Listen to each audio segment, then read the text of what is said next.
Welcome to life after the stroke. Seizure, nightmare. That night, Cutie was in her bed after a long couple of days, so I was about to go to sleep downstairs. My head was seated in the pillow when I heard her steps and a strange vocal sound. Immediately, I ran upstairs. I heard that strange vocal sound and a thump. I knew she fell. I entered the room. She was on the floor between the television and a heater. She was having a seizure foaming out of her mouth. I moved the furniture away from her. I moved her to her side, and I cleaned her mouth. I had to leave her to get my phone to call 911. During all this, I timed her seizure. It was 4 minutes and continuing. The 911 dispatcher instructed me what to do, which I have done already.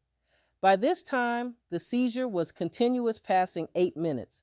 I had to leave her alone again to get her bags, health insurance, my bags, feed the cats, and place the cats in a room so they would not run out the house. Fire department ambulance and the police came 10 to 15 minutes later. There were 4 people. They tried to stop the seizure. The seizure was going on 35 minutes. One of the 4 people was a supervisor.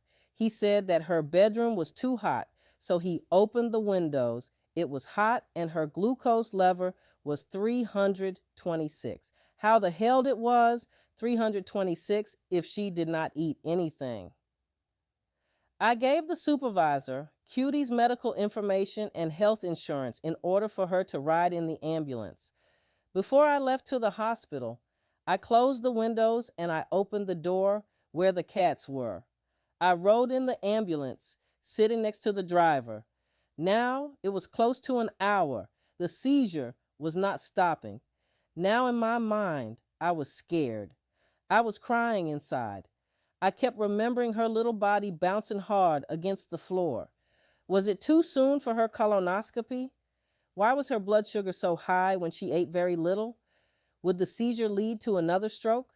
Would the seizure affect her mental status and her cognitive function? 9:25 p.m., we arrived in the ICU of the emergency room.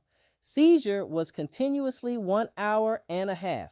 Nurses escorted me out the ICU to the waiting room after 30 minutes.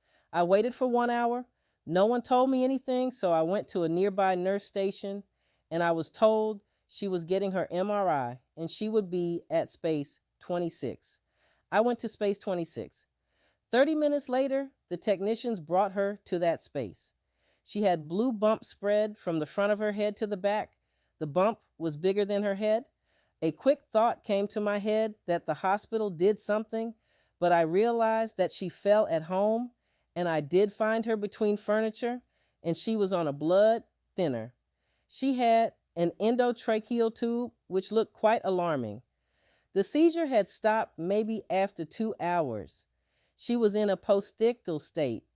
Doctors and nurses told me that she would be in ICU on the upper floors, and I got permission to stay with her indefinitely. 1 hour and a half, Cutie got a room to herself.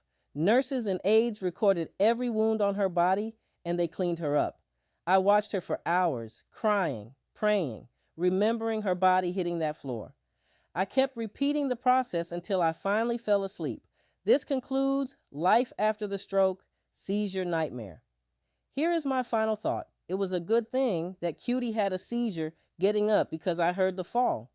If she had the seizure in bed, I would not have heard her. What would I have awoken up to? Comment the possibilities.